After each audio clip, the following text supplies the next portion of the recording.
And look at Jochen Hahn and Antonio Albacete. The two of them go flying through the right-hand side, then the left-hand side. Jochen Hahn around the outside, and Lucas Hahn, no father and son, come together on the exit of turn one. And the best thing about this is the fact that it's still a 15-minute sprint race. They've not extended the time of the race. It's still just like, it's going to be, 7 laps of Spa-Francorchamps? Yeah. We get to the real nitty-gritty of motorsport. Cranston and Smith are side by side for the title in the very final race of the season. So as we go back up the hill towards the Schumacher-esque, Nils Kor clips the back at 10, Simon Povey clips the side of Nils Kor. They go over the hill and Povey's around. Oh my god, that's going to definitely be the thumbnail, and it hit me in the right direction. Thank you so much. 23 cars.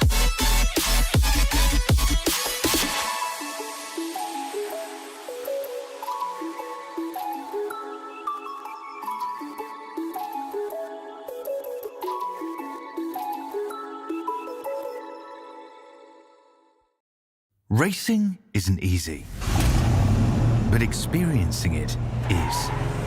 iRacing puts you in the driver's seat with the industry's leading sim racing game. Drive on laser scan replicas of the greatest racing circuits from around the world. Go head to head against other drivers chosen by skill-based matchmaking to ensure competitive racing at every level.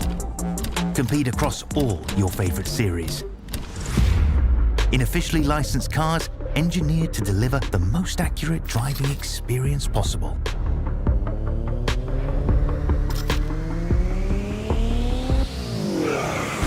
Join a race or host your own with players from across the globe. Race against the computer or in a league with friends. Feel the thrill behind the wheel. Visit iRacing.com.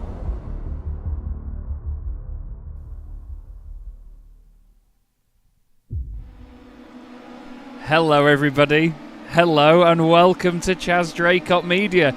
Welcome to season number 3 of the Chaz Draycott Media Boremula 1 World Championship. I am so delighted to be saying those words. It has been quite a long time in planning this one actually. It really didn't break cover until maybe about a month ago, but the planning behind this one has been going on for quite a while. There's not as much work to do in terms of setting it all up this time round, but there is a lot of anticipation for a third round of this championship. Thank you so much to everybody who's already joined here tonight on YouTube for pre-season testing here at 3 different circuits. We're going to be at Suzuka, we're going to be at Circuit Gilles Villeneuve, and then Circuit Spa-Francorchamps as well. 3 circuits that got used by the real 1998 Formula 1 World Championship. For any of you that don't know, the Formula 1 World Championship aims to semi-replicate the World Championship from F1 in 1998 using liveries on the same sort of, well, same basis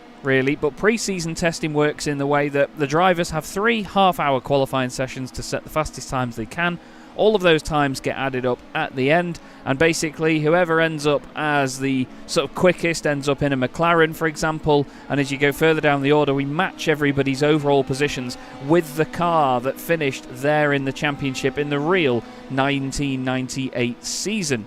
So we will, of course, have a number of things to figure out. We're going to be trying to do all of the maths here this evening, so we're going to try and get it all done here tonight. So hopefully it will all work and everything can be completed. I'm going to be doing the maths at the end of the night, so there will be a bit of a break here and there just to tidy everything up, make sure it's all good to go. But we are here at the very first one of the evening. We're here for Suzuka for the first one of the night. The drivers are running their own liveries for this part of the evening, so they basically have a 10-minute practice session which is nearly over before they get into that first half-hour qualifying, and we should really look at some of the drivers that are not just back, but of course the drivers that are new to the series. You can see in the background there actually Stuart Clark in car number 23. He's still wearing one of the Arrows liveries from last season. I will be going through the folder and deleting all the ones that have basically been reused from last season, let's say. There are quite a few of them in the pack by the look of it.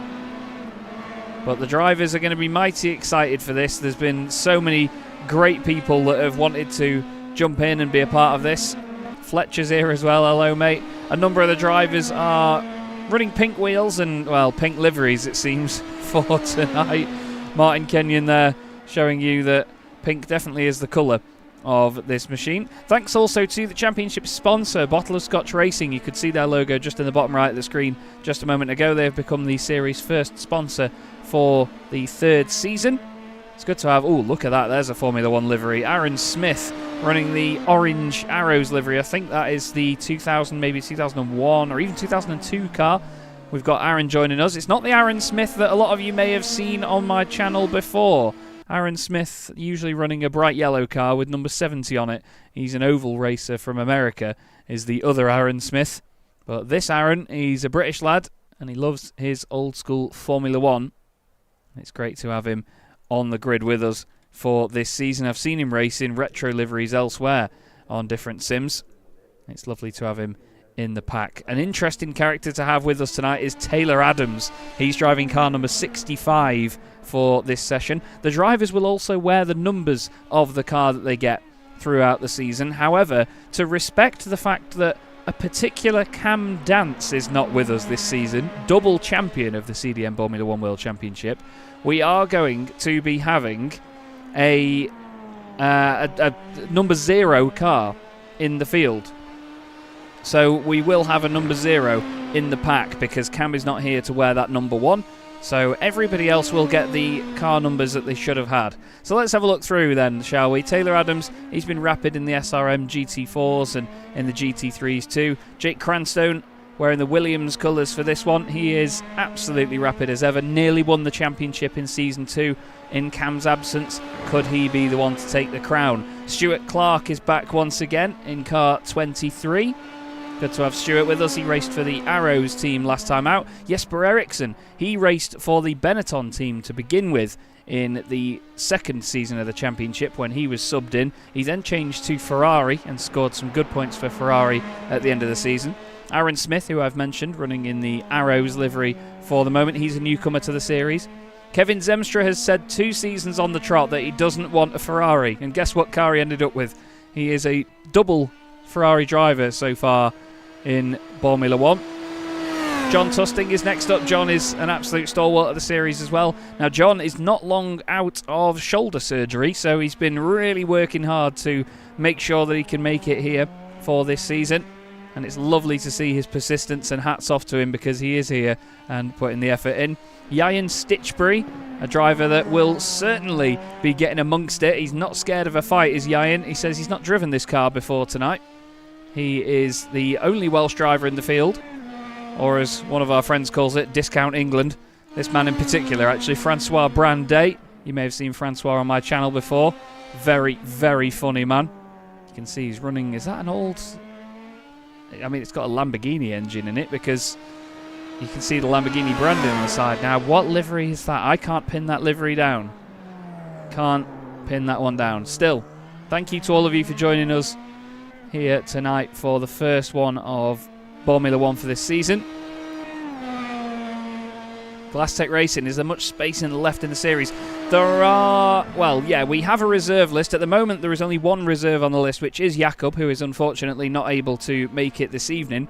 We've had 3 drivers already complete their pre-season testing as well, because they could not make this full broadcasted session. But after tonight, we will be closing sign-ups. So if you do want to sign up, then tonight is your final opportunity to do it. The rule book I will post in the chat for you all. Just bear with me 1 second. I'm unsure if that will work, but there is the rule book for the series. I'm going to pin that message as well.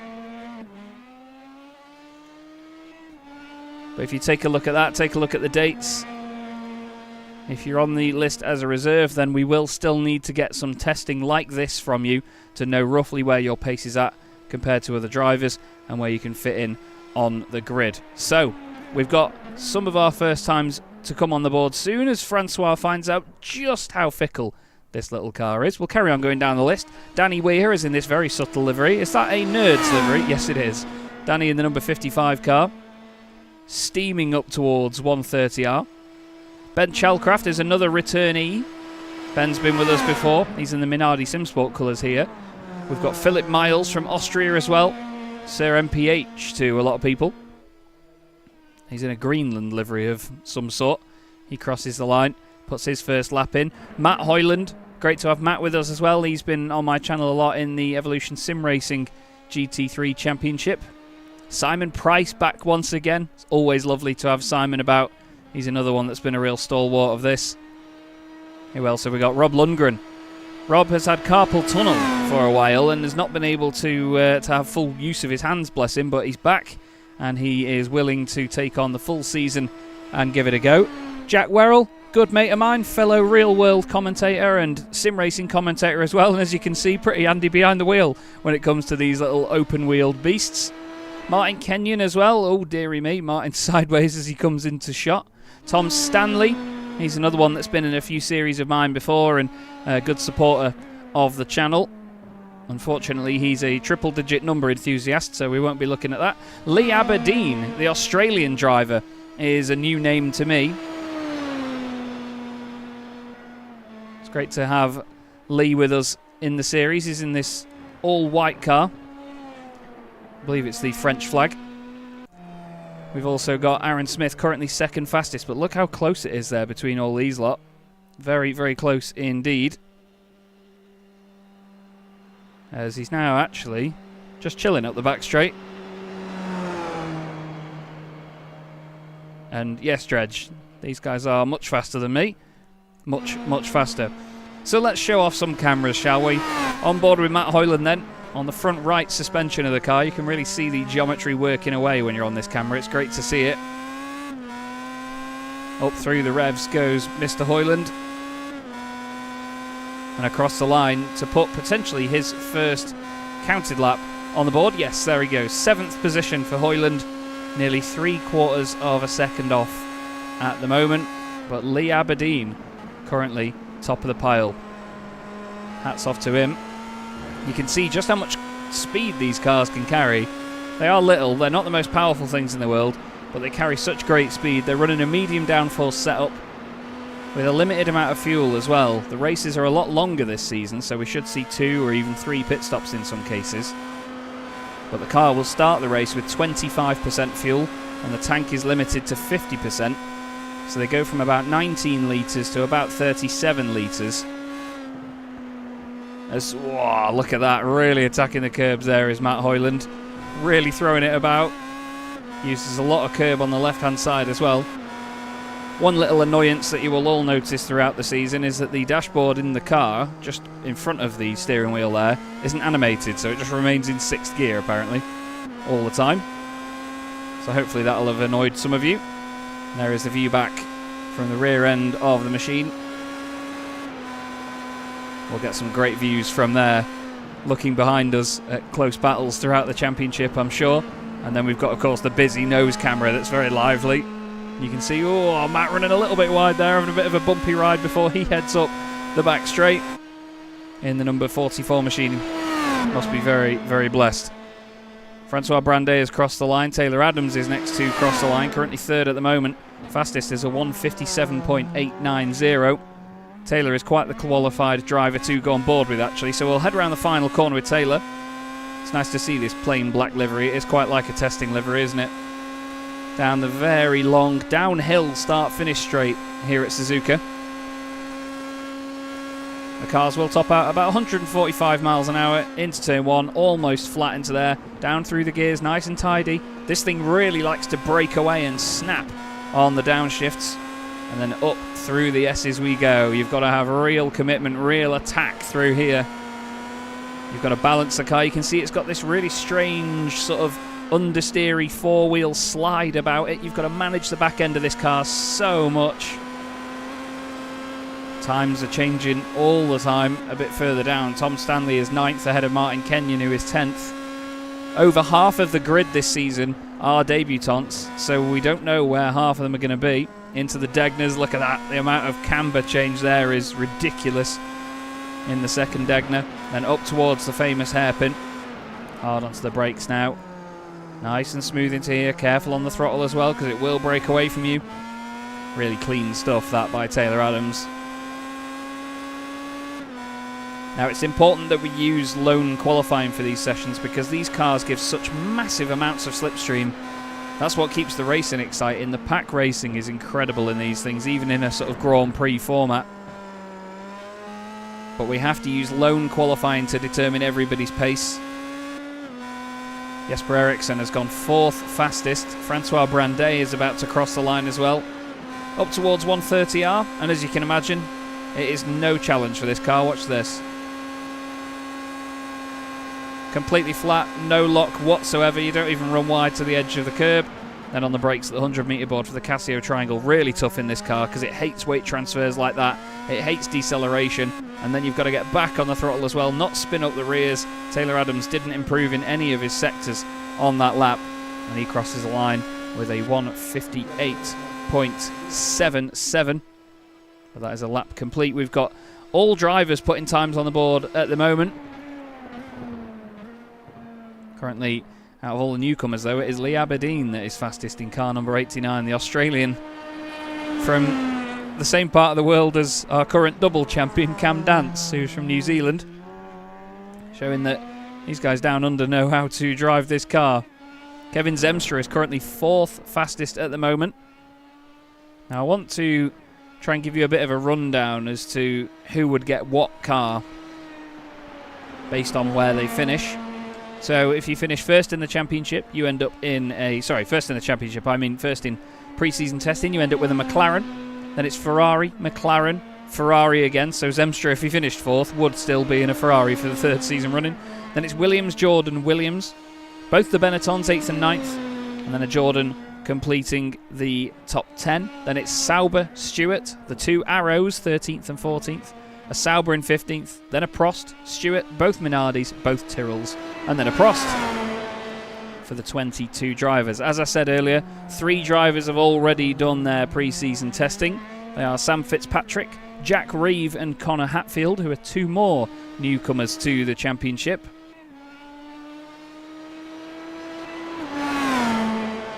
We've got plenty of new talent ready to take on this series. Lovely to see John Tusting back again, I have to say. John is a real star of all series. One of the absolute kings of the banter in the Discord as well. Really does keep it alive in there, does John. But look how close the times are. 1/4 of a second between the top 5. We're nearly halfway through this first session as well. But it's Cranstone 6th, then Chalcraft, Hoyland, Stitchbury and Tom Stanley. Martin Kenyon ahead of Stuart Clark, then Jack Werrell, Philip Miles, John Tusting, Francois Brandet, Simon Price, Rob Lundgren and then Danny Weir, seemingly distracted by his own livery at the moment. The thing is, though, this is not an easy car to get used to. It is a real pig of a machine sometimes. Makes it very, very exciting to drive, though. It always wants to kill you, no matter where you are. Danny now just heading towards the Degners. Double right. You don't want to hit that curb on the inside, trust me. It is pure pain. Uses nice amounts of the road just there. He's currently 1.8 off Rob Lundgren. But the interesting thing with the format this season, with the overall pre-season testing, is that we're not doing it on a points system. In the past, we did it based on points. So if you finished first in a session, you would get 21 points because you finished... Well, you get 22 points, sorry. It was basically the reverse of your finishing position was your score. So it was 22 all the way down to 1. But this season, we have done it based on the times being added up completely. So it means that, you know, you can't finish second and lose out on a point by 1,000th and then not get any credit for being then a second faster than somebody else. So all the times get added up. Ian Stitchbury, despite not driving this car before, is on a purple sector 4 at the minute. He is on it, and now he's not on it. He decides to pull over, then head into the pit lane. I like this sort of camo testing livery that they're in. Well, that's loud. He lobs it into the pit lane and brings it to a stop. That's Jake Cranstone getting on. Francois Brandet's done 2 green middle sectors, but no improvement from him. Don't forget, we still have Circuit Gilles Villeneuve and then Spa-Francorchamps to come. I really like that livery on this car, actually. It looks very, very good, doesn't it? Jake Cranstone certainly knows how to drive these things, though. He's done a season of it before. He took Cam Dance right to the end of the season in Season 2. It wasn't quite the dominating performance we'd seen from Cam in the past. In Season 1 of the CDM Boremula 1 World Championship, we had 13 races instead of 10 that we have this season. And Cam won 8 races. Nobody else won more than 1. Only 5 other drivers won a race, not winning on more than 1 occasion. Tom Stanley looks like he's about to improve here as he crosses the line. Is it an improvement? Yes, up to 6th place for Stanley. Moves ahead of Jake Cranstone, pushes him down into 7th. Lee Aberdeen currently fastest, but no improvement just yet. Jake Cranstone with a purple Sector 2 on this lap. Can he now improve? Aaron Smith is also on a lap. He's got a green Sector 2. Is that enough to remove those 68 thousandths and go top? Doesn't look like it. Jake Cranstone crosses the line. He goes 4th. He moves ahead of Jesper Eriksson, the Swedish driver. We've got a very international grid, actually, this season, as you can see. Lovely to have. We've got an Australian driver, drivers from Sweden, the Netherlands, Wales, Austria, France and Sweden. 2 Swedish, actually, with Lundgren and Eriksson. We also have, if I remember rightly, Connor Hatfield is from the United States as well. Jack Reeve and Sam Fitzpatrick, the other 2 drivers that completed the pre-season testing just last week, are both British drivers. How's my mate Werrell getting on? 13th at the moment for Jack. As he said, he's super happy to be back in the car. He did a one-off race at Imola in Season 1 as, whoa, hello, lighting up the rears is Jack. Really pushing this thing. It's such a tricky car to get used to. Werrell crosses the line. Looks like Philip Miles is about to improve. Although he runs really wide out the final corner to build up some speed. Maybe he's actually on to improve his next lap. It looks like it because he was over 2 minutes around that time. Tom Stanley has a green-purple sector on his lap. He's coming through 130R now into the Casio triangle. Hard onto the brakes. It's a strange car on the brakes because it's so small. It doesn't feel like it's really going anywhere a lot of the time. You suddenly slam on the brakes and you just come to a stop. It's pretty incredible. Kevin Zemstra is on for a definite improvement here. Or is he? Around the final corner. Looks like it, but not an improvement in that final sector. Where does he go from 6th on the grid? Oh, he's second by 1,000th of a second. Welcome to Boremula 1, everybody. There's going to be a lot of that. 1,000th of a second. In the very first qualifying session of Boremula 1, about 4 years ago now, we had 1,000th of a second between the top 2 in qualifying, and my co-commentator at the time, Jack Johns, said to me, you can't get any closer than that. And then when we ended up in the race, the finishing margin in the race was 0 thousandths of a second. It was a dead heat. So it certainly is a championship that brings margins down. Definitely. Yayan Stitchbury looks like he's about to improve. Currently 10th quickest. A couple of green sectors for him. He's across the line. He's not too far off with that. Surely goes up a position or 2. Yes, he goes up into 7th place. Danny Weir does his best lap of the session as well, a 2:01.076. As you could see by that display there, they are in their own individual little sessions. Lee and Kevin drive together often, apparently. Whoa, as Danny loses the back end at turn 1.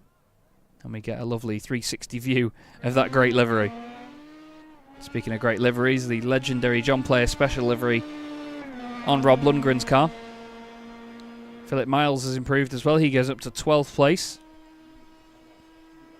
Doesn't look like Lundgren improves on that one. What about Taylor Adams? How's he getting on? Taylor, an absolute star and surely one of the potential favourites for this championship.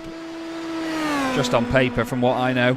But then again, the likes of Lee Aberdeen and Aaron Smith have surprised me. Yayan Stitchbury's going well as well. We could get a very mixed grid, which is always exciting. The reason that we do the pre-season testing and try to, give the drivers the the liveries that match their paces, just so the grids look a little bit more realistic when it comes to sort of replicating the championship. We don't have to do it, but it's part of the fun, and it's what these drivers have fun getting on board with. Now, would you look at that? Taylor Adams, 3rd place, 0.004 of a second between the top 3. As I said earlier, welcome to Boremula 1. Is Aaron Smith going to make that even closer as well? I think he is, you know. No, it doesn't look like that lap actually counted that time. Did a 1:57.92. I think actually, did he just go faster by a single thousandth? Either way, it was very close, whatever it was. He's now backing out of this sort of slowdown lap. Jesper Eriksson has crossed the line, but I don't think he's improved. He had a couple of green sectors, so too Stuart Clark. Simon Price on for an improvement as well. He's heading into the last sector now. Down through the gears, over the chicane, trying to keep the car behaving itself. Does the right thing there and keeps the throttle sort of preloaded. Oh yeah, absolutely right, Jakob. If you could choose your livery, everyone would choose the Jordan. Quite intrigued by whatever that livery is that Simon's wearing. He's 1,000th of a second off Francois Brandet. It's very often that he's right on Francois's coattails. Whenever Francois posts anything in the Discord, it is very often followed by either a baguette or a white flag, courtesy of Simon Price. Francois takes the banter in good stride, though. He's a very funny man, is Francois. He's appeared with the likes of Matt Hoyland, John Tusting as well, on some of my Euro Truck videos. Rob Lundgren has been in the mix in those as well in the past, where we've done Euro Truck Simulator 2 convoys and had an absolute whale of a time. Matt and Francois were fantastic additions to the group in the previous run that we did. God, we recorded those, I think, back in August or October. God, it was ages ago. This here is Matt Hoyland, car 44. Really pushing the limits of the circuit. I did wonder if that was a real livery. It is the LaRousse, isn't it? Really weird looking race car, but a good one at that. Here's Philip Miles in the Greenland flag. Let's get it right, Chaz. Philip is racing from Austria, so the only thing really there is that their country's flags share a colour, red and white. Stuart Clark is now 13th with Werrell 14th, but I cannot believe our top 3 separated by 0.004 of a second. Here's Lee Aberdeen really attacking this. Look at that, completely sideways round turn 2. Feather in the lock, getting the most out of that initial rotation of this car. Will we have our 3rd is it Oceania? Oceania? I don't care. Will we have our 3rd champion from down under? Well, we've had 2. No, ignore me. I don't know why I employ myself. You know what I mean. Cam Dancer's won it twice. Will Lee Aberdeen be the next one from down there to give it a go? Ben Chalcraft is currently in 8th position, car number 8 as well. Nice and fitting. Hoyland is on 2 green sectors at the beginning of his lap, but it looks like he's had a problem in the final sector. We've had a few little dramas here and there, actually. If we go back to Stuart Clark, he's just looped it there at Spoon Curve. It's very easy to do that. Very, very easy to do that. But you know what? The drivers cannot be blamed for having such a spin like that. Like I've said, these cars are so difficult to get right. Just trying to find my splash screen for the replays, by the way. It doesn't seem like the splash screen is transferred over, which is rather frustrating. So if you bear with me a second, I'll just check that.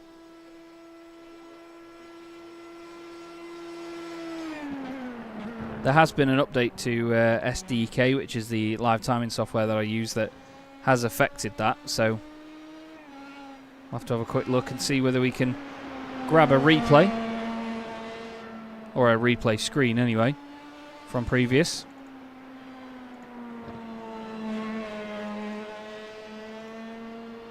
But it's great to be back once again for Boremula 1.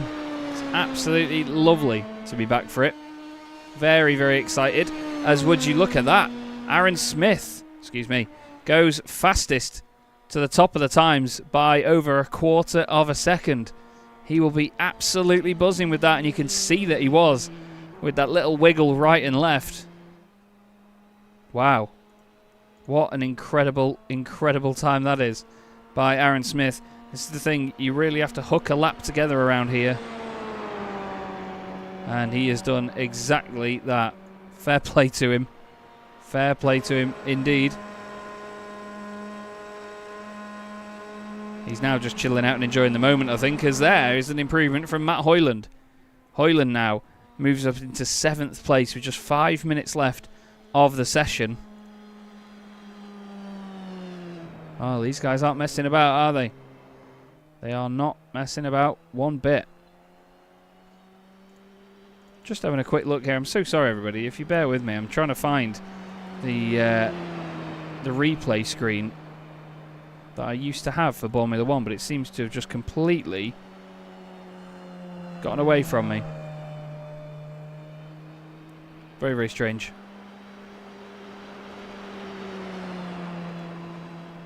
Incredible stuff, though, by Aaron Smith.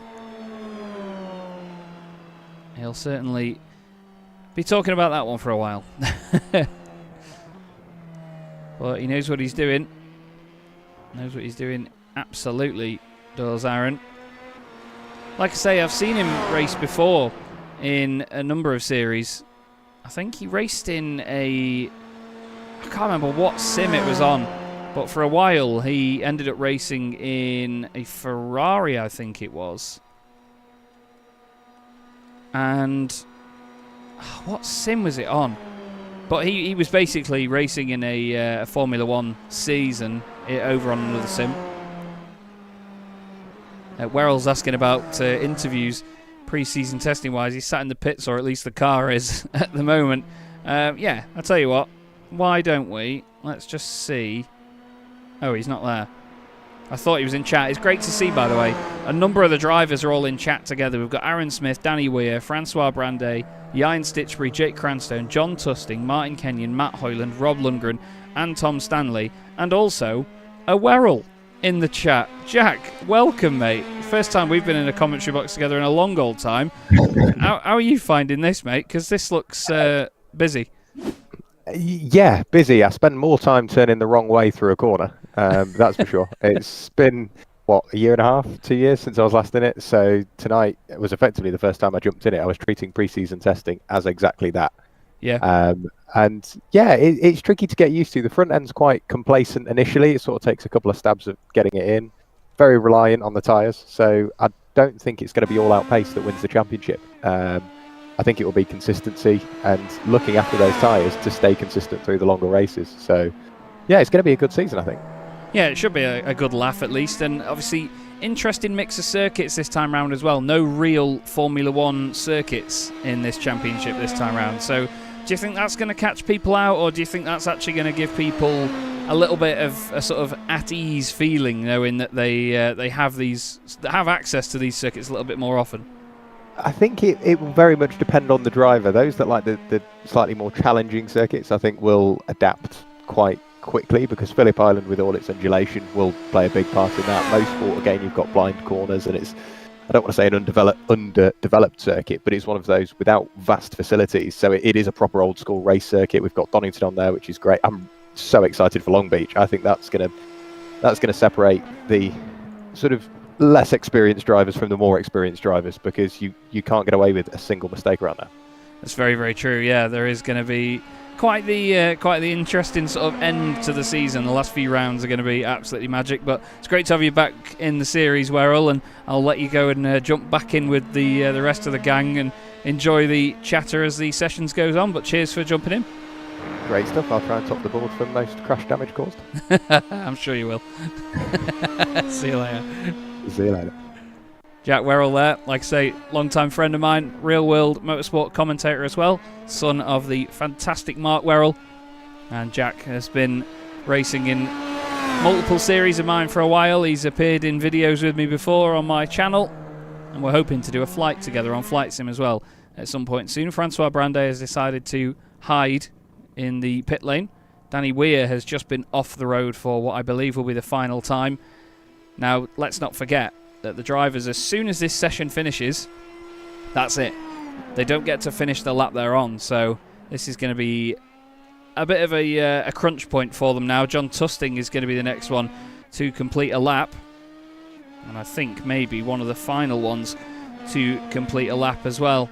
He crosses the line with 26 seconds left on the clock. Don't think that was an improvement by Tusting. It was not. He was 0.3 of a second off. Kevin Zemstra might be the final car here to cross the line. Stuart Clark has just crossed the line. Has he improved? No. Lee Aberdeen and Kevin Zemstra right together. Zemstra does a purple 5th sector. Don't think that's enough to beat the flag. And that is going to be the very first session of the season here in pre-season testing complete in the CDM Boremula 1 World Championship.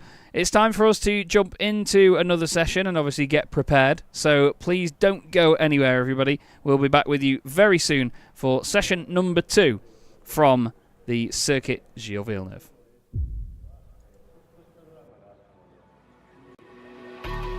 I think it's dawned on me that you ain't coming back. I've lost my chance to see us find our way back. And in the end, amidst these trying times, I'll always try to find you. I'll allow you to find the truth that you hold back. So stay with me. You know that I'll follow. I can't breathe. Together we'll fall apart. Stay here right in my arms, and we'll start again. So stay.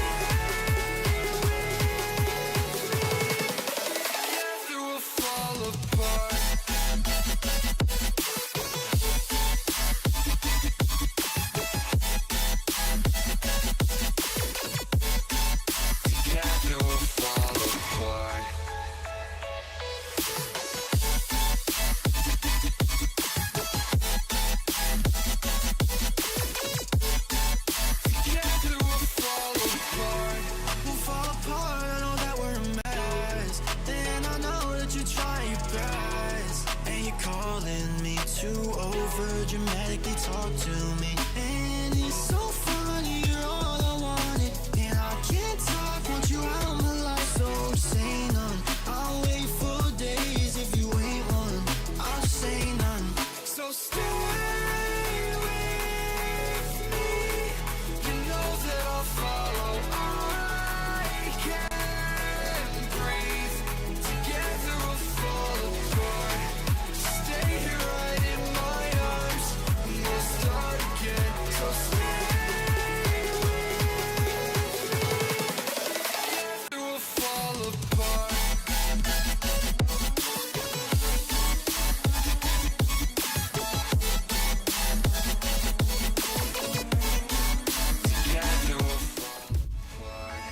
Okay then, already time for the second session of the night here at Circuit Gilles Villeneuve, one of my very favourite racing circuits in the world, this place. I absolutely love it here. I think it's one of the best Grand Prix that F1 still has to this day. I think the scene of the best ever Formula 1 Grand Prix back in 2011, you all remember that. It was about 14 hours long, but this is going to be possibly a bigger test than Suzuka for these guys. This track is very, very difficult in these cars.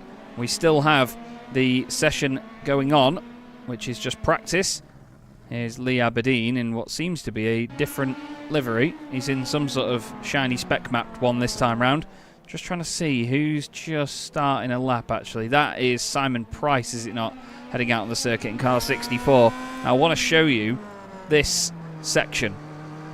So when they come out of here and they go through turns 3 and 4, the next part, this right-hander, the car wants to over-rotate massively through there over that curb and then over there as well. Look, as well displayed by... Who on earth was that just came to a stop? I think that was Jesper Eriksson that just went into the pit lane. Shows you just how easy it is to get it wrong. And there as well, the car wants to kill you through this part of the track. As you can see, Simon having to dance that thing around and be very, very careful. Well, we're already into it then, with just 5 minutes until the next session. The drivers get just a sec to get used to this track and what it has to offer. But I can tell you that this is not a track that's easy to get used to. I've had to throw the cars around the circuits to get used to certain things, and obviously put the car on track for screenshots and all sorts. And I can tell you that this track is possibly the most unforgiving one on the calendar. Forget Long Beach. I probably should mention the calendar as well, actually. Jack Werrell pointed out earlier that we've got quite the calendar coming up. Round 1 is going to take place in Australia at Phillip Island. 40 laps of Phillip Island, followed by Okayama. We head over to Japan. Then we have a week off. We go to Mosport in Canada. We're not racing here at Gilles Villeneuve, let's not forget. We're going to be at Mosport in Canada. Then we come back over to Italy for the Mugello Grand Prix. Then Jerez for 40 laps there in Spain, because let's not forget, they didn't race there in 1998. They raced there for the last time in 1997. Then we've got another week off on the 2nd of April. We head to Donington Park for the British Boar Prix. Then Zolder for the Belgian Boar Prix. Long Beach and Summit Point for back-to-back American races. After a week off, that is. Long Beach and Summit Point, you heard it right. Summit Point. And then we finish the season in Japan at Motegi. Motegi East as well, so the shorter layout. It's going to be amazing. And it is a 1991 Ligier, is it, Francois? Thank you very much for confirming. I think Mike Murphy said it was a Ligier earlier as well before. But thank you, Francois. Taylor Adams goes fastest in the very shiny Batmobile. Black on black on black. It's very much a testing livery, isn't it, for Taylor Adams. Look at how quickly these cars move. It's so cool. They are like caricature little Formula 1 cars. Now, as I've said, at the end of the night, we will be adding up all of the timings and everything in total. So there will be about a 10, maybe 15-minute wait at the end for me to complete all of that and get it done. But I am going to be announcing the drivers and teams on air this evening. You may have to wait a little bit for that, and I apologise, but these things, they do take time, and it's a one-man band here doing this. So, yeah, you'll have to wait with me. But I'm telling you, it'll be worth it. And it'll be great as well to have all the drivers here. At the end of the day, all the drivers are here on the night, except for 3 of them who had to do the testing at a separate time. But to have all the drivers available to be told who's driving what while also doing pre-season testing, I think it makes a lovely event of it all, doesn't it? Brings everybody closely together. I know there are drivers that will definitely want the Jordan. Everybody wants to be in the Jordan. Thank you very much, by the way, Joe. Really appreciate that. The overlay that you see here took a ruddy long time to get right. A very, very long time to get right with SDK as Kenyon clips the wall. I can tell you that he did that in Season 2 as well. And Simon Price on the screen. Just checking, to get a Jordan this season, drivers either need to finish pre-season testing in 6th or 10th to get the Jordan. Kevin Zemstra, if he finishes 2nd or 4th, he will be in a Ferrari. He didn't want to be in a Ferrari in Season 1. Funnily enough, he didn't want to be in a Ferrari in Season 2. He may well be. The curb's there. Ouch. Catching out Lee Aberdeen, who suddenly shoots back across the circuit. That car did not behave itself around there, did it?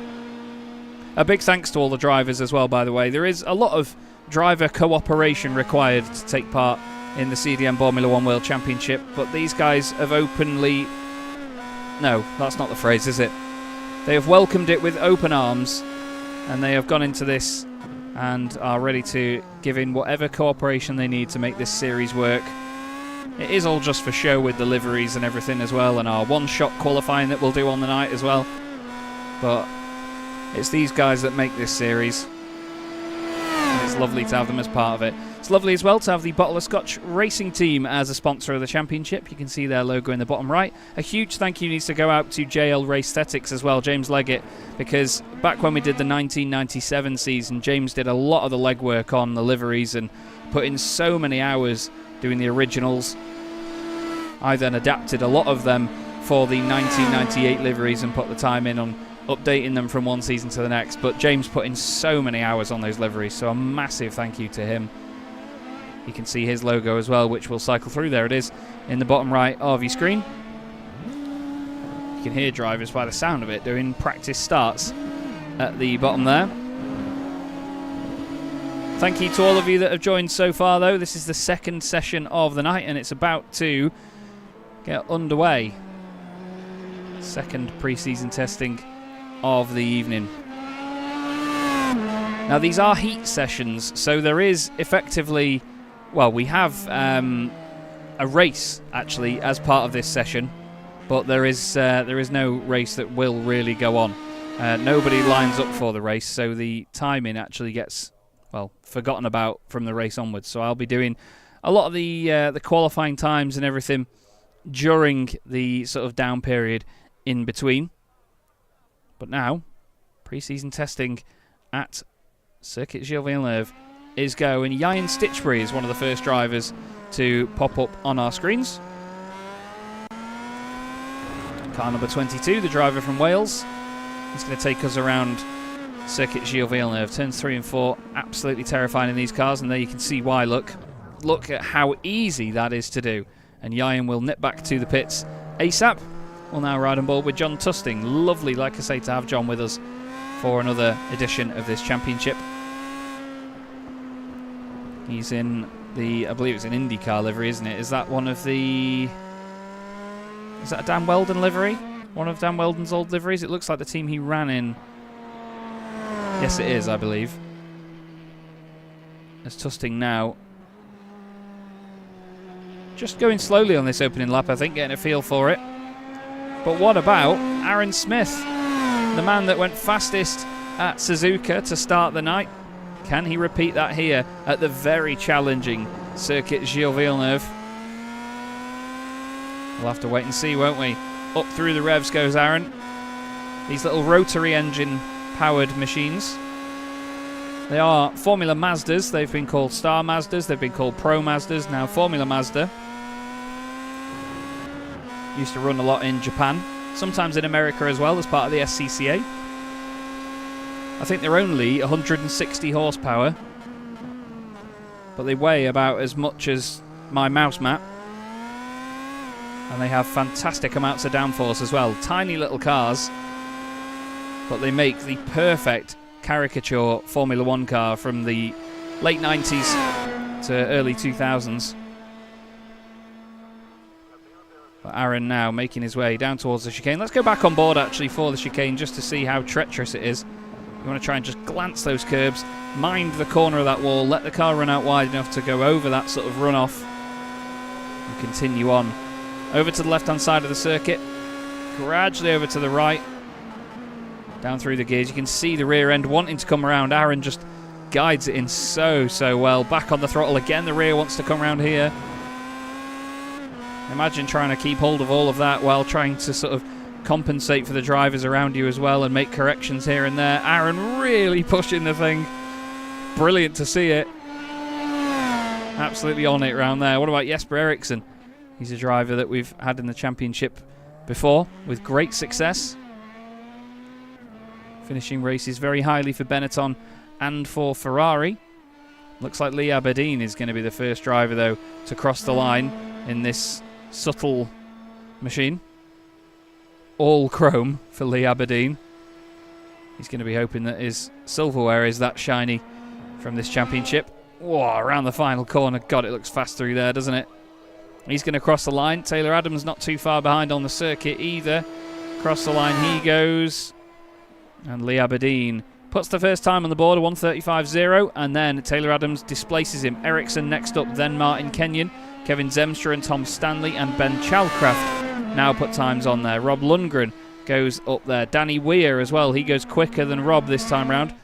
He now decides that that's the end of that lap and he goes back to the pits. Ian Stitchbury round the final corner. Goodness me. Very close to the wall. Aaron Smith, though, what can he do? Does he go fastest like he did at Suzuka? No, 4th fastest, and whoa, overdoes it into turns 1 and 2. Ooh. God, you could tell it was a rotary then, couldn't you? Wow. Made an awful noise. Up towards the chicane comes Jake Cranstone. Luckily not wearing anything Mr. Blobby related for this one. Oh, he turned in a little bit early into the chicane there, hits the curb. Heads for the line. I love that camera angle. And across the line he goes. Where will Cranstone fit in there with everybody else? He goes 2nd fastest, 22 thousandths of a second, not even a 10th covering the top 3 yet again. It's Taylor Adams, Jake Cranstone, Lee Aberdeen, then Jesper Eriksson. And the interesting thing as well is these drivers will get more and more used to this car, and they'll have to keep their wits about them because, let's not forget, that they will be doing one-shot qualifying as Lee Aberdeen now goes quickest. The Australian driver goes 700ths quicker. Cranstone now with Zemstra right behind him. Incredible. Incredible to see it. Jean Breitenbach, great to see you in the chat, mate. Hope you're well. Nowhere to hide around here in these things. Actually, probably more places to hide, if anything. Stuart Clark, 12 seconds off in that one. I think he had a bit of a misdemeanor partway around the track. Francois Brandet puts his time on the board. Matt Hoyland has not got a valid time on the board just yet in the orange machine. Not quite the same sort of orange machine as Aaron Smith is driving, but you get the idea. Philip Miles looks like he's about to improve. 2 green sectors for him of the 3 that we have here, as opposed to 6 at Suzuka. Down through the gears for Matt, nice and tidy into the chicane. You've got to tuck it in so early on the exit. You really do turn in early there. In towards the hairpin now. It comes at you so quickly, does that hairpin. Keeps it nice and clean though, does Matt. It's all about making sure that you don't spin up the rears on the exit as well, because you cost yourself a lot of time down this run towards the final chicane. Taylor Adams looks like he's on for an improvement. He's ahead of Matt on the circuit. Jake Cranstone doesn't improve that time. I think he's using that now as a warm-up lap for it. What about Zemstra? 2 purple sectors from Kevin Zemstra. Is he about to go fastest? It looks like it, but only just 68 thousandths of a second. But the fact of the matter is that Kevin Zemstra is fastest at the moment in session 2 of pre-season testing here in the CDM Boremula 1 World Championship. More improvements further down the order. I think it was Philip Miles. No, it's not actually Philip Miles. Apologies, it was Stuart Clark that went up into 14th place. Francois Brandet goes up into 16th. Simon Price crosses the line. No improvement for him. What about Philip Miles? What can he get done? Looks like he's running wide there actually to get a longer run down towards the first corner. Just to have that extra bit of speed as you cross the line. Look at how well the car rotates through that second corner. Fantastic, isn't it? Great little wagons, these cars. Wait till you see them all in their full 1998 liveries when the season gets underway. They are going to look magnificent.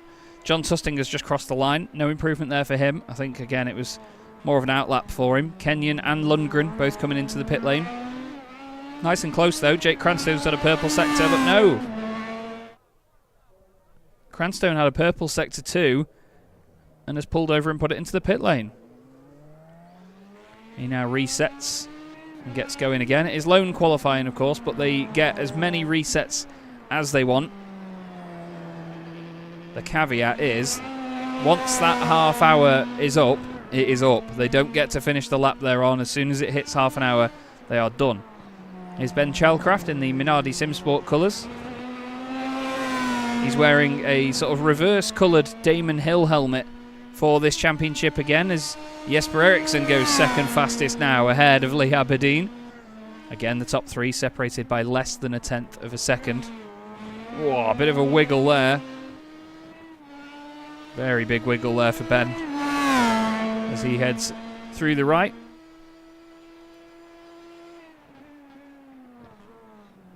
Hard onto the brakes he goes. And back on the power. There will be a teams championship, Jean. There absolutely will be.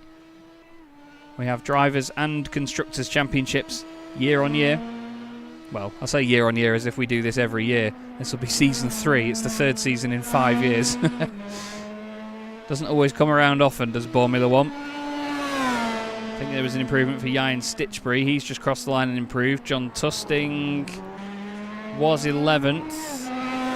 Stays 11th, actually. His personal best not enough to move him further up the order. What about Werrell? Oh, Werrell's had a 360.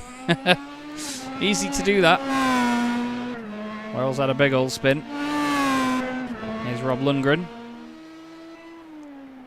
Currently in 19th position. Getting quite a few stutters at the moment. Not sure if it's noticeable. Oh, hello, that was close.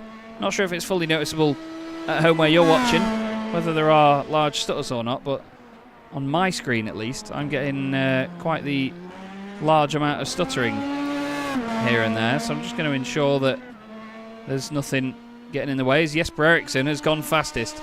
Eriksson goes quickest and is now heading back out of the pit lane. So he's done the lap and he says, you know what, let's crack on with it, shall we?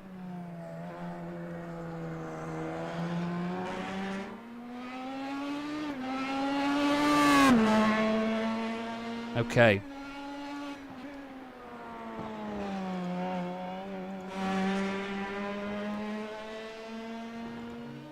Aaron Smith coming to the line. 2 green sectors for him, moves up into 4th position. So he gains a little bit of time. Not enough to gain a bunch of places, but the top 5 separated by less than 0.3 of a second.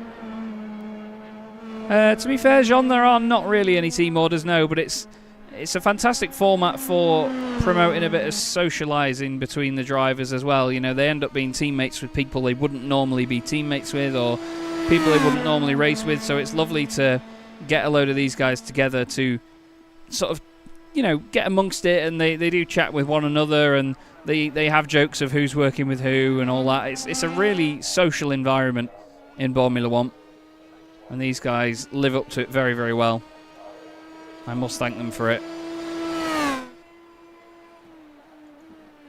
They really are the life of the series, are the drivers. How's Martin Kenyon getting on in the pink machine? Currently 13th fastest at the moment. Oh, sorry, we need to cut away because Zemstra just come into the chicane there. Oh, minus the big slide. Heads for the line. And he's setting up a new lap, actually, Zemstra. He gave that one up there at the end. And he goes to push on again. Francois Brandet saying that they're all in the same chat, making sister jokes. Phenomenal. Nice one, Francois. He gets back underway after his little parking job on circuit. Danny Weir looks like he's improved on his lap time. Yes, goes another second or so, 10th or so quicker. Francois driving this like he drives on Euro Truck. Currently in 17th position. Simon Price about half a second ahead of him at the moment. Jake Cranstone has a purple sector 2. There you go, teleports to the chicane. He must be on for an improvement because he's running all the way to the right-hand side, is Jake. Goes straight across the line. And no improvement by Cranstone. He didn't improve on these other sectors. Jan Stitchbury, what about him across the line? 7th place at present. Improves but doesn't gain places. Taylor Adams is the one that goes up into 4th place. Matt Hoyland now next across the line. Jesper Eriksson going even faster. The Swedish driver on a mission. Purple sector, then green sector for Jesper. Heads across the line and does improve by another 10th. That is really sending a message, isn't it, to the other drivers? That really sends the message there, does Jesper Eriksson. Similar to what Aaron Smith did at Suzuka not long ago. Yeah, we are having a few frame drops here by the look of it, just to be fully disclosing to you all. So hopefully it's not ruining the stream for you all. I'm so sorry. Francois Brandet is now on for an improvement after me saying that before about his Euro truck driving. So too is John Tusting. Ben Chalcraft has also got a green sector on the board in Sector 2, but that is not green, unfortunately, for Ben. He's going to pull over, take the car back into the pits. Francois very close to the wall in the Ligier. He's going to complete the lap with a yellow sector at the end there. Does he improve, though? Doesn't look like he's gained any places. What about John Tusting? Whoa, what about John Tusting? Throws it into turn 1. It was his personal best that time round. So too was Francois Brandet. Taylor Adams has just improved as well. He's gone second fastest now. Takes a small chunk out of that lead for Jesper Eriksson. We're just about to reach the halfway point of this testing session. And if you'll bear with me for just a few moments, everybody, I'm just going to set the cameras to sort of pick cars automatically. I'm going to go do some of the maths from the first race of the night, and I will be back with you. Give me a few.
Okay, hello everyone. Sorry about that there. Just doing the maths for the very first session of the evening, just to make sure that it was all done and dusted.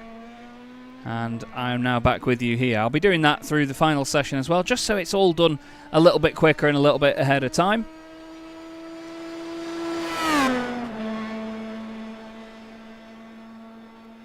But at the moment, it is currently Jesper Eriksson fastest in this session for Sweden.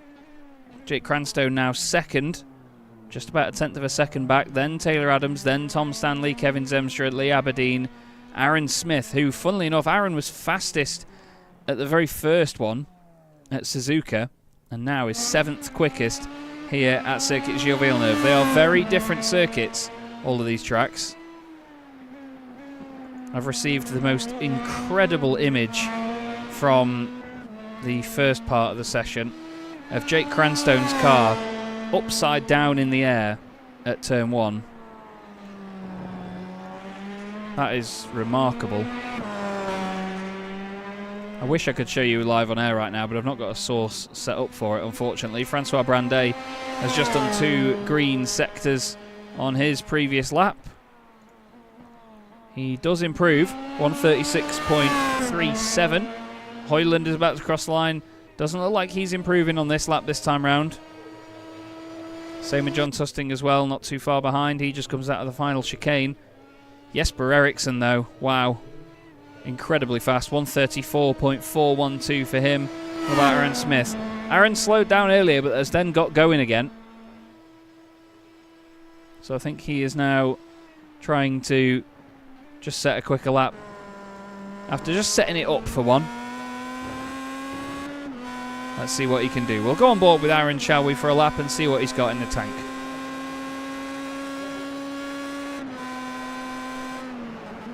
Down through the gears into the first couple of corners, hard on the brakes. And then again, that part of the circuit seemingly causing some sort of frame stutters for some reason. Not quite sure what that is. I can only apologise. Look at the amount of lock you have to use through there to wrangle the car around. It's lovely to watch though, isn't it?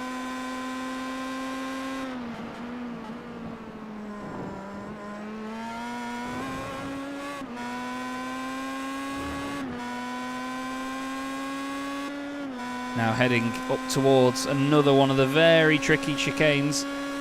You brake in as late as you dare under the bridge. You don't see the curb until the last minute, and then you've got to judge it with that curb on the left. That wall comes at you so fast.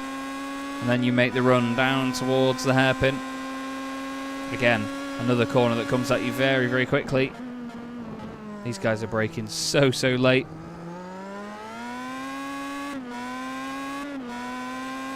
And now another run to a very treacherous chicane, the final corner of the lap. Aaron Smith absolutely screaming down there. Jakub Szymanski says it's best track on the calendar. It's a shame we're not actually racing here this season. Hard onto the brakes, or is it in one way then the other? Nice correction on the exit from Aaron Smith. And he knows that he's improving because he's running to the right-hand side of the circuit. He's on to go quicker, but how much quicker? From 7th on the grid up to 3rd place for Aaron Smith. That's going to make a big old difference. Those 0.4 of a second could be the difference between one car and the next. Jan Stitchbury has been off the circuit. What has happened here? Has he just overdone it into the wall of champions? Yep. Oh, just clips it on the right and it's in. Such a shame that for Jan. Here's Stuart Clark, just about to cross the line. No improvements there for him. Kevin Zemstra suddenly finds himself down in 7th position. It's crazy, really, isn't it? He crosses the line. Improvement for Zemstra as well. He now goes up into 3rd place as, whoa, really pushing too hard through turns 1 and 2. But look at how close it is. I mean, the top 7 are separated by less than 0.4, but then there's more than 0.4 back to Stitchbury. Then Chalcraft, then Hoyland. Wow. Quite the spread once you get past there. Francois Brandet is sat in the pits now. Danny Weir still pushing on. Who's done the most laps? Lee Aberdeen has done the most laps, actually. Tied with Simon Price. The two of them are very on similar parts of the circuit, actually. Simon is just about to surpass him. So Simon would have done the most laps in the session if he crosses the line to do his 13th lap. A lot of the other drivers are doing 11. Or have done 11, I should say. Rob Lundgren struggling a little bit around here at the moment. He's behind Danny Weir by 0.3 of a second. They have a second to Simon Price, but a lot of these guys have said that they don't even care if they're near the bottom. As long as they're here to have a good time, they'll come and race, and that's the main thing. As long as they're enjoying themselves, that's the main thing for me. Try and make it as enjoyable a championship as I can. Always have done and always will. Tom Stanley's going quite well. He's just there behind those buildings. 6th place for Tom at the moment. Oh, that's a big old clout into the wall, that is, for Tom Stanley. Well, I had to say it. There's my first commentator's curse of the season. Ben Chalcraft. Oh, big curb there, Sunshine. Clouts that one quite hard indeed. Look at how much the suspension is working even on these parts of the circuit. It's quite bumpy here at Montreal actually. The car does try and break away from you a lot. Back up through the gears goes Ben.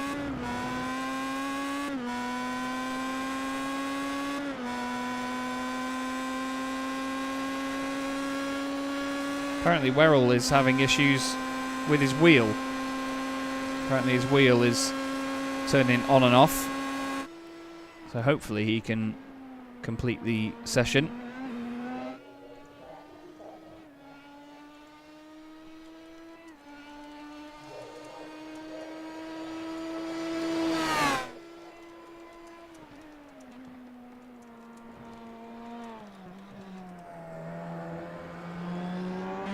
Ben is pushing on as hard as he can here, isn't he, now, to try and get another one on the board. We've got a purple first sector from Aaron Smith on that lap, but you can see from where he positioned the car there, he knew he wasn't going to improve overall. As he really pushed it deep into the first corner.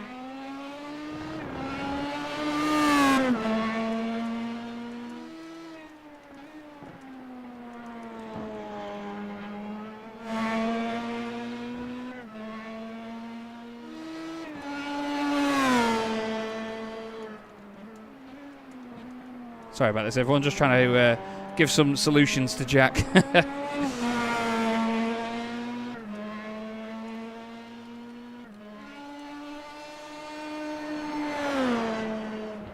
Sounds like Aaron was backing out of that one there. John Tusting pushing on once again. Wow, very close to that wall. Such a beautiful circuit, isn't it, here at Montreal? Trees either side of you. Barriers either side of you as well, nice and close, but it feels like a rapid circuit to race on because you are always close to a wall, you're always close to trees.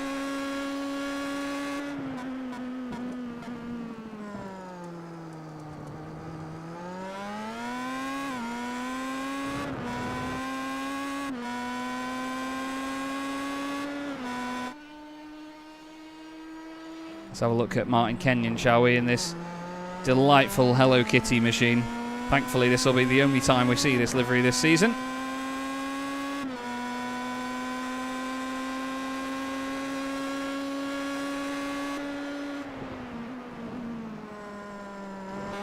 Oh, over the curbs, Martin. Scary stuff. You can see all the rubber marks on the outside of that wall there, where drivers have smacked it before. Very easy to do, as you can imagine, to say the least. Jake Cranstone currently second quickest, though. He'll be pleased with that. Right back into the thick of it. Jake, of course, finished 5th in the Suzuka test earlier on, 0.4 of a second off of Aaron Smith. Jesper Eriksson finished 6th, though. And here's the interesting bit. Jesper Eriksson was 11 thousandths of a second slower than Jake at Suzuka. He's now 1/10 of a second ahead. So realistically, he would only be, after these 2 sessions, 900ths of a second quicker than him for the whole of pre-season testing so far. I can tell you that Sam Fitzpatrick's time at Suzuka would have put him 9th in the group. Jack Reeve would have been 13th and Connor Hatfield would have been 19th.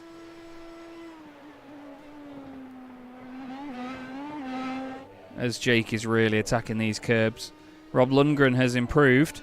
He moves up into 18th position with a 137.07.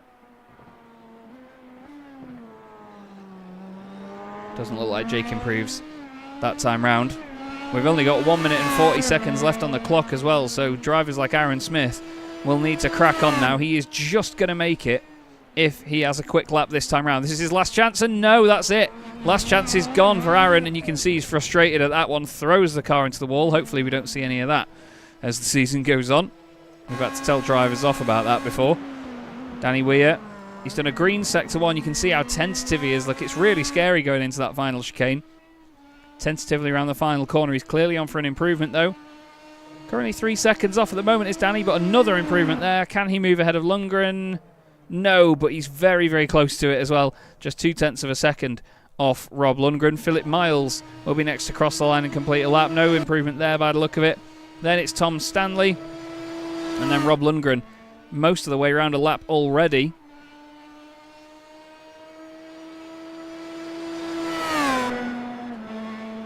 He's now heading towards the final chicane. Hard onto the brakes. Careful of the curbs, Rob. Oh, it looks like he's gone in too hot. No, and he's clipped the barrier and around it goes. Jake Cranstone is also coming through the final corners, but it doesn't look like he's on for an improvement now. Lee Aberdeen also, and Ben Chalcraft. Lee Aberdeen. Oh, hello. Jake did a green final sector. Is that enough? No, it was not. It was not a purple sector. Lee Aberdeen has called it quits on that lap. Ben Chalcraft has already crossed the line. Taylor Adams does a purple final sector and moves up into... he does the fastest time. Taylor Adams does it. 0.008 of a second right at the death. Oh my goodness me. That, again, let me just follow that up with the phrase, welcome to Boremula 1, everybody. That is what you're going to see a lot of this season, is drivers going incredibly last minute by the most minute of margins. Once again, just give me a few minutes, everybody, and we'll be right back with you here on Chaz Draycott Media for the final session of the night from Spa-Francorchamps. We'll see you in a few.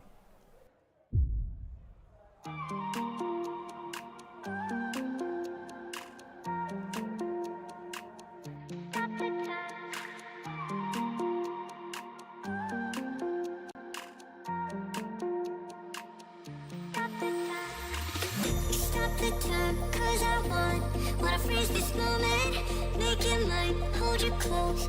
Now my heart's wide open. When I'm with you, suddenly I feel no pain. Do you make it go away? Do you make it?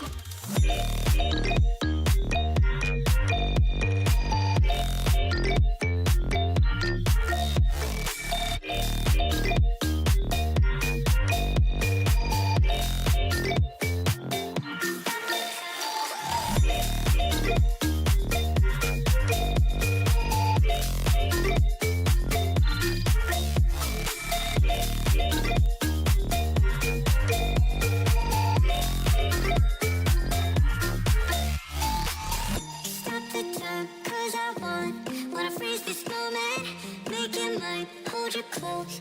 Now my heart's wide open. When I'm with you, suddenly I feel no pain.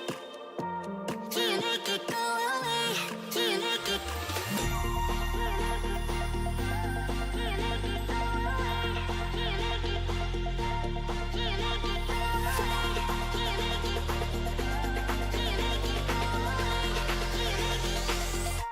it? Do you make it go away? Do you make it go away?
Okay, everybody. Okay. Let's get into this final one of the night, shall we? The drivers are just in the practice session now ahead of what is the effective qualifying session for pre-season testing. Just waiting to get the final drivers in now.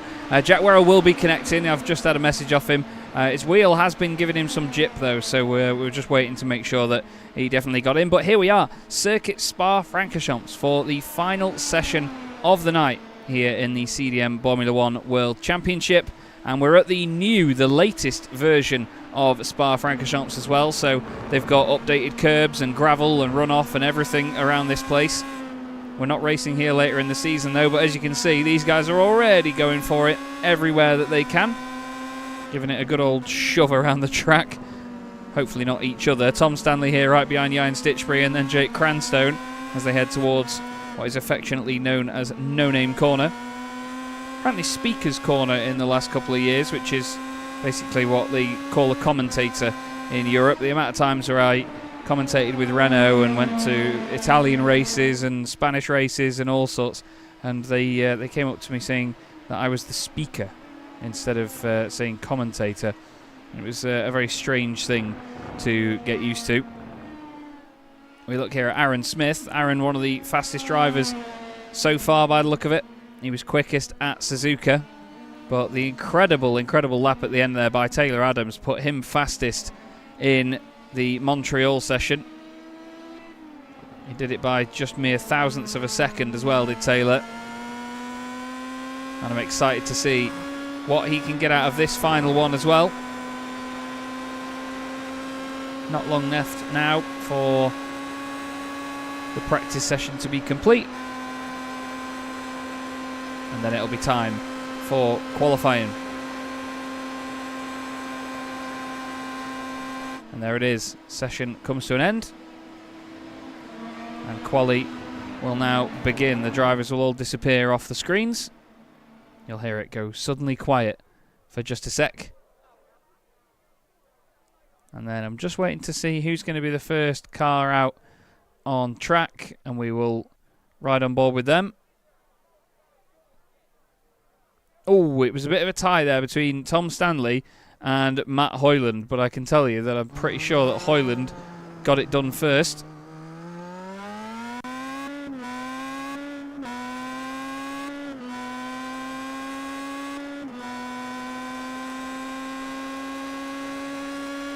Heading down towards the legendary Eau Rouge, up over the top at Raudillon. You can see just how far that wall has been pushed back now.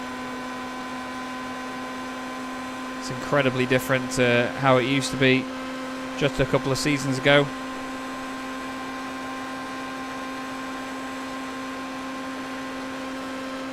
In towards Le Combe. Seems a lot more open than it used to be through there. Now that it's mainly runoff. But it's great to see that places like Spa-Francorchamps are adding in gravel traps again. You know, it's lovely to have gravel returning instead of concrete runoff everywhere that people can take the mick out of. Around No Name goes Hoyland.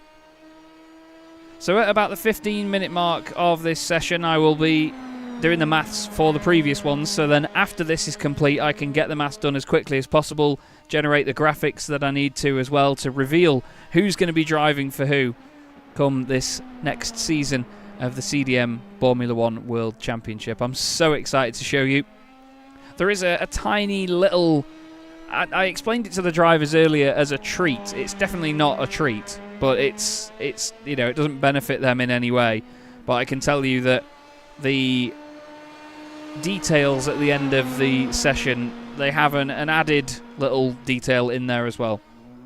Here is Monsieur Werrell. Good to have him back out on the circuit.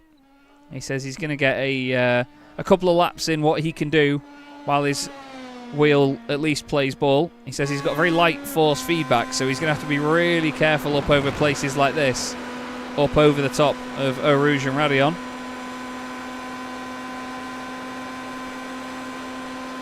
And then up the Kemmel Straight. You forget how uphill that part of the circuit is.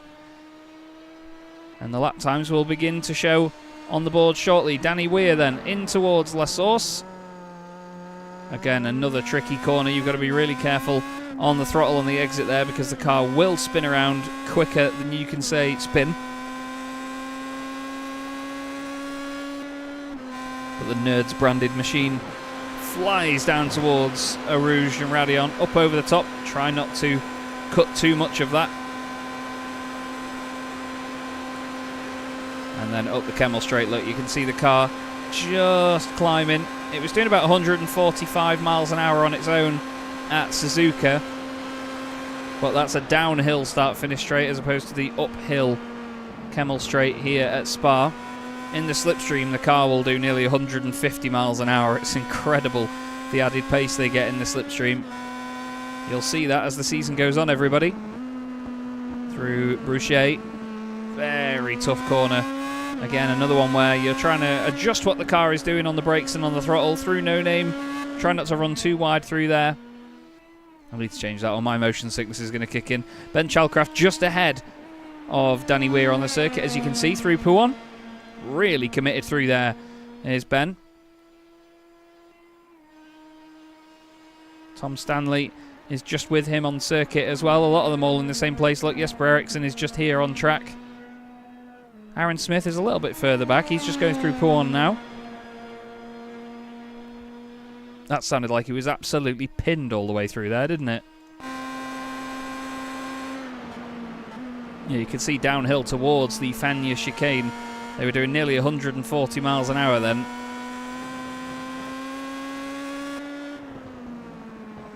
Staying in fourth gear as well. That's an important thing to note in these cars.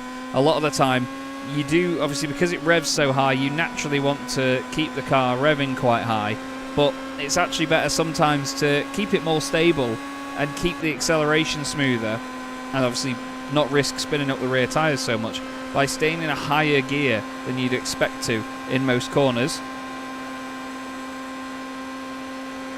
And the times are coming through now. Jake Cranstone, now Taylor Adams fastest. Aberdeen goes second quickest. There's about 4 tenths between the top three at the moment. Then it's Tom Stanley, Jesper Eriksson, Ben Chalcraft, Matt Hoyland, Martin Kenyon, Simon Price and Danny Weir. Aaron Smith heads to the line, 2 purple sectors in his name, and he goes fastest by 75 thousandths of a second. Stuart Clark next up. He is heading towards Blanchimont. Easily flat out in this car. You don't even use all the circuit. And then hard on the brakes into the bus stop again. Another bit that's really tricky here. Any sort of corner with undulation or big curbing really upsets this car. I think Stewart's just got away with that there. He crosses the line now. Where does that put him? No time on the board from Stewart then, it seems. That one didn't count. Kevin Zemstra's first lap didn't count either. Jack Werrell is just about to complete his. His lap didn't count that time. Although actually no, this is his first lap. I do apologise. This is his first lap now. Rob Lundgren has changed liveries and he's in one of the HSBC Jaguars. And I think with the big logo on it like that, that will be the 2004 Jaguar, which was the last one that Jaguar had before it came quite a recognisable brand in 2005.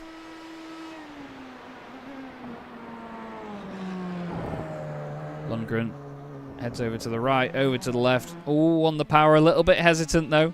You could hear him jab the throttle, then get back out of it again. He crosses the line. Green sectors, of course, his personal best. 3.2 off it at the moment. 9 tenths off Danny Weir ahead, but he will hope to improve from there. Tom Stanley, 5th at the minute. Can he go any quicker? Tom has always been quick. He raced in the SRM GT4 Challenge in the Prestanda Nomad cars, the Aston Martins, with his teammate as well. They look so floaty through there, don't they? Right then, left. What does Tom Stanley do? No improvement for him. Jesper Eriksson improves, but only a tiny bit. He remains in 6th position, and he goes straight on to go and reset the car. Zemstra goes 6th now. What about Philip Miles? He's out of the final corner, crosses the line, and Philip places the car in 11th. just ahead of Martin Kenyon. We've got Stuart Clark about to complete another lap as well. I should also mention as well, I will not be commentating alone for the full season. I'm delighted to say that my wonderful colleague Ed May will return. We have a split commentary duo for 5 of each of the rounds. So for 5 rounds of the championship, I'll be joined by Ed May this season. Werrell round the final corner, gets on the throttle, goes for the line. But as I said, I'll be joined for 5 of the rounds by Ed May.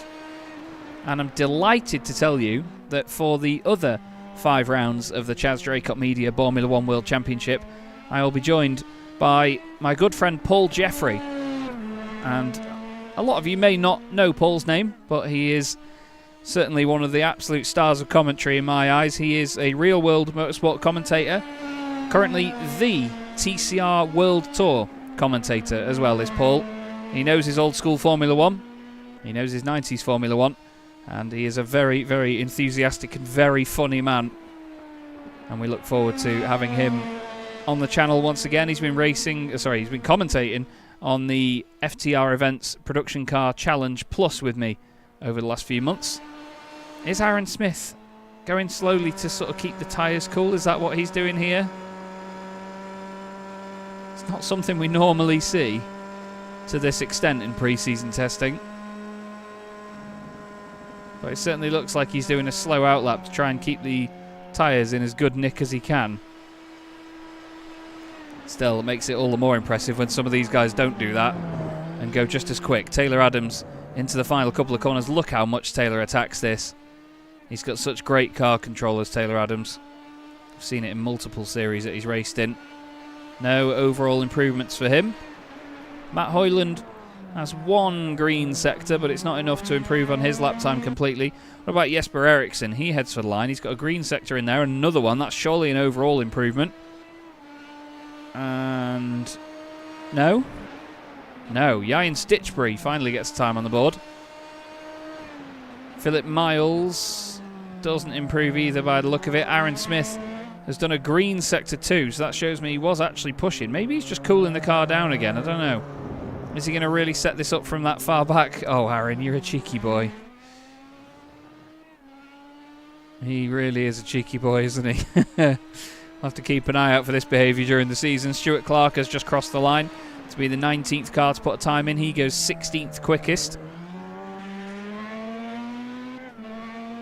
There's an improvement, actually, by Taylor Adams. Or was it Taylor? No, sorry, Jake Cranstone. He goes 3rd fastest. Jake Cranstone moves up there now, just over 1/10 of a second off of Aaron. Considering that it's over 2 minutes a lap here, nearly 2.5 minutes.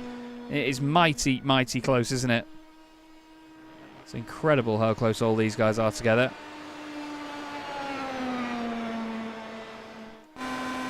Jake making his way up the Kemmel Straight now.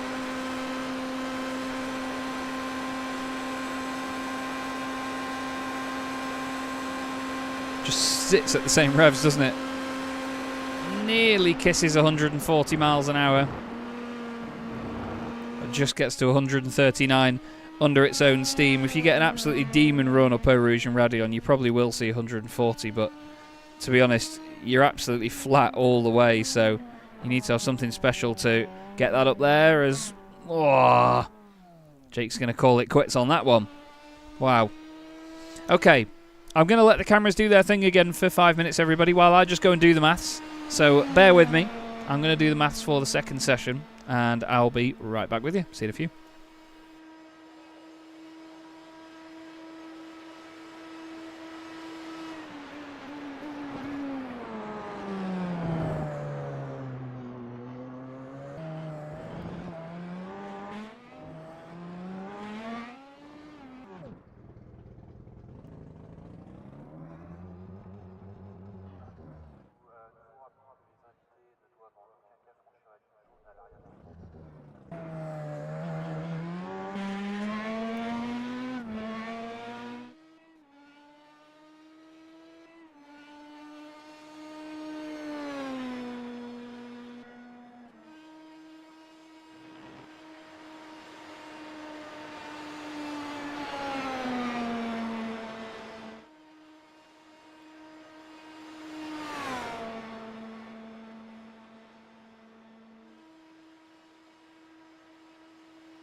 Okay, hello again, everybody. Sorry about that. Just like I say, better to do the maths now and save a little bit of time at the end with 14 and a half minutes left to go. I'm not going to give too much away here, but currently, with the 2 sessions logged as they are, there is less than 0.2 of a second, less than 0.3 of a second between the top 6 drivers in pre-season testing. The next driver is then 0.6 down on them. It is insanely, insanely close. 3 of them at the moment are separated by about 0.07 of a second as well.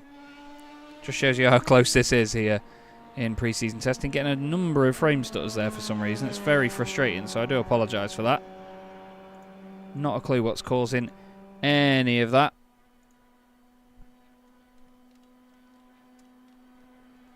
Looks like John Tusting is going a little bit slowly. I hope John isn't struggling in any way with his shoulder, though. It's quite a long night for it, and he did tests earlier on in the season that were about 20 minutes at a time. Tom Stanley's done a purple final sector, by the way. Ian Stitchbury, thank you very much, mate. Appreciate it. Good to see you in the series, mate. Much appreciated. Werrell has unfortunately had to call it a night there at that point with his wheel dramas, but I appreciate him still putting the laps in, getting them on the board. But it's still Aaron Smith fastest, Taylor Adams second, Lee Aberdeen in third.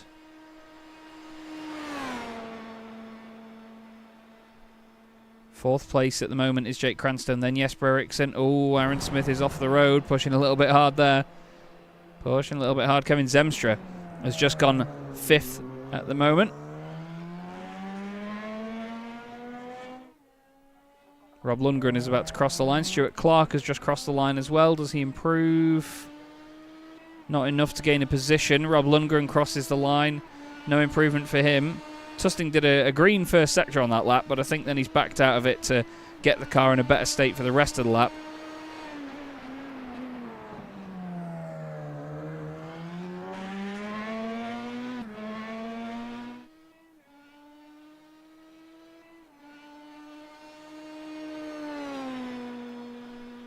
Running down towards Eau Rouge and Radion once again.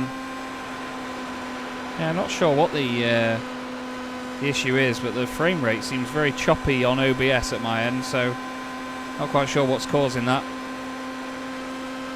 If I just quickly blink iRacing on, you can see it's sitting fine at 65 FPS. At the end of the day, I broadcast at 60 FPS, so there's no need for it to be higher than that. Oh, as John shows you just how easy it is to upset this little car with a wiggle over the curbs. This thing will break your wrists if it wants to.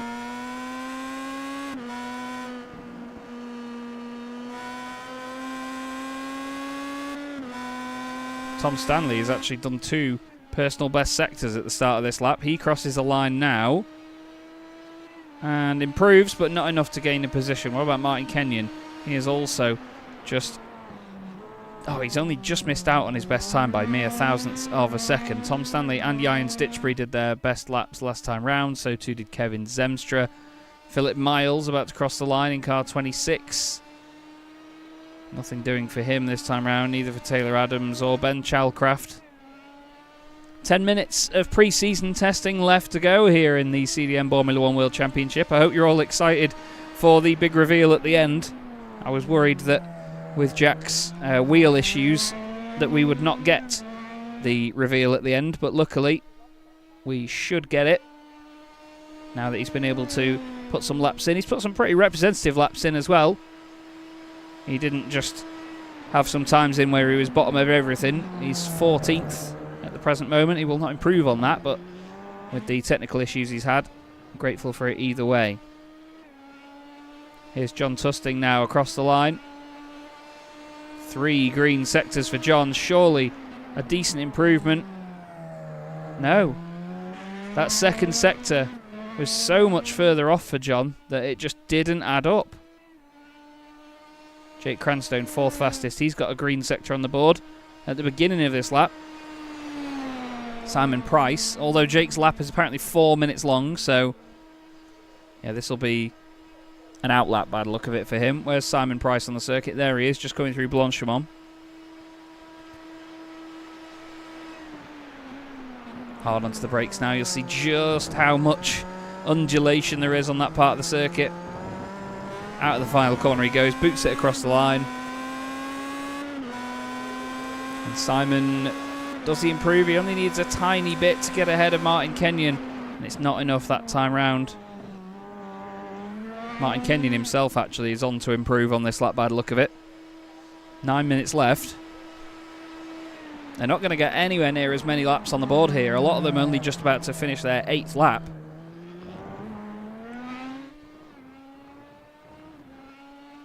There goes Martin out the final corner. Look at this though from Jesper Eriksson. Martin Kenyon moves ahead of Jack Werrell. What about Eriksson and Stanley? 6th and 7th at the moment. Eriksson goes 5th fastest. Tom Stanley, by the look of it, does not improve as well. Zemstra off the road there. So too is Jake Cranstone. Jake's off in a big way. We've had a few offs actually by the look of it. Stuart Clark going off at Lecombe. Car broke away a little bit there, and that's all it takes just to overheat those rear tyres a tiny bit. Francois Brandet, he's way off the road, triggering quite the off track before jumping back on the circuit. And I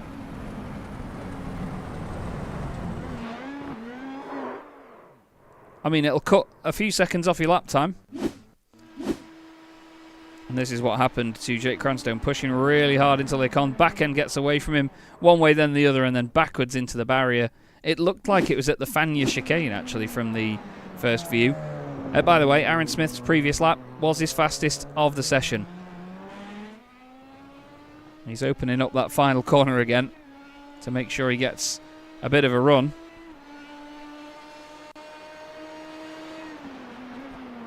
And into turn 1, and then down the run towards Eau Rouge he goes.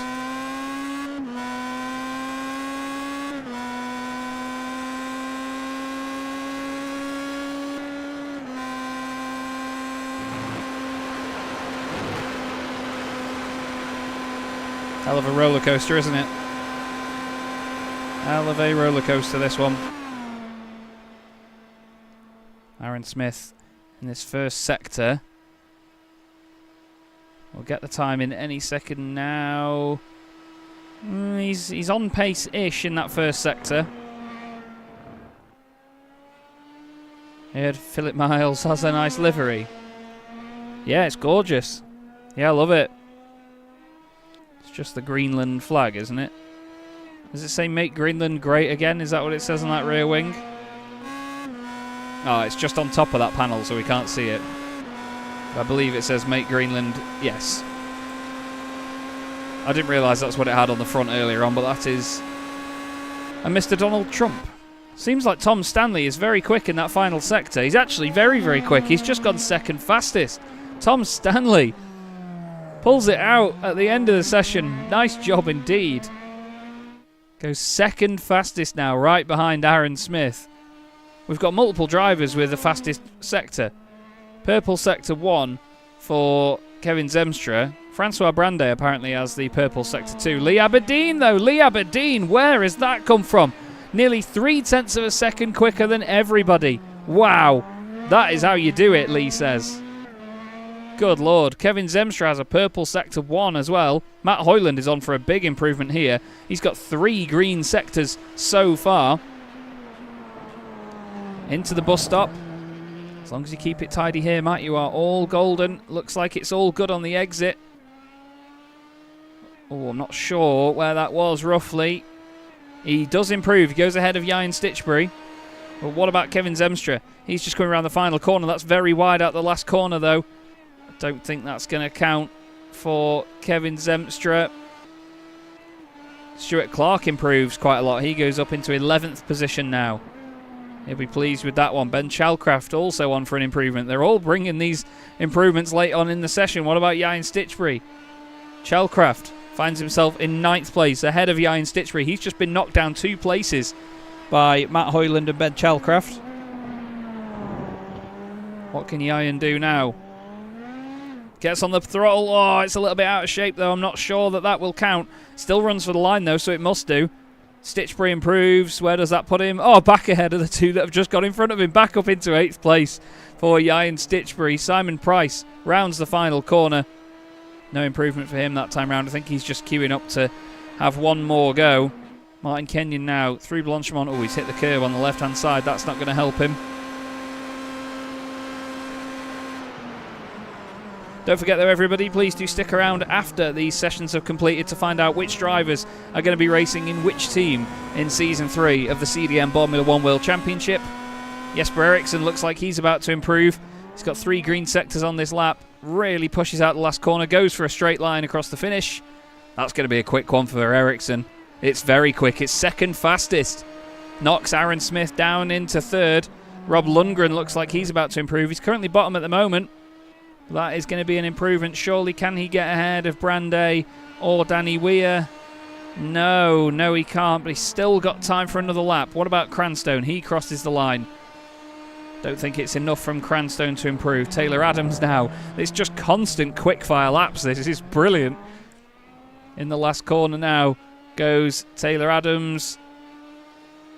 Another green sector from him. He now goes 3rd fastest. Suddenly, Aaron Smith, with what looked like such a dominant lap time earlier on, now finds himself around 0.3 of a second off.